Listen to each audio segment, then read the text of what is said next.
everyone, welcome back to another Species Spotlight. I'm Miss Nicole here in the garden, and I'm actually by one of two of our cactus barrens. And here in the cactus barren, we just try to recreate the environment that these cacti would normally grow in. But today specifically, we are highlighting the false sisal, which is a type of agave plant. So you might recognize it because it looks similar to other agave.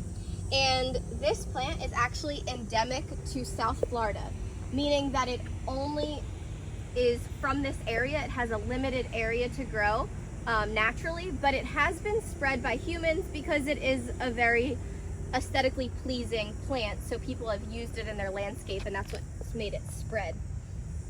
As you can see, it has the thick leaves, which is pretty common for agave plants.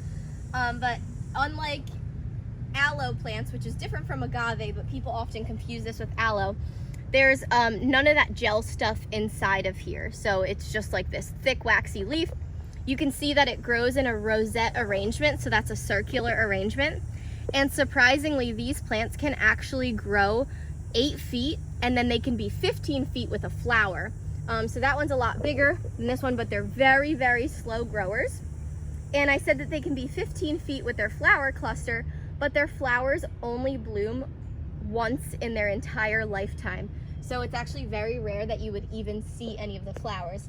But when the flowers are present, they are pollinated by moths. They've got that sword-shaped leaf, and what makes them very unique is on the tip of the leaf here. So on the tips of all these leaves, it's got that reddish brown color, and this is a spike. And if you touch it, it actually will hurt very much, because this plant, similar to the sea poison, has a toxic compound called saponin. And if you poke this and the saponin gets into your skin, it would hurt very bad and cause like a contact dermatitis, and most people are slightly allergic to it. So that's this week's Species Spotlight. Hope you learned a lot, and stay tuned for more next week.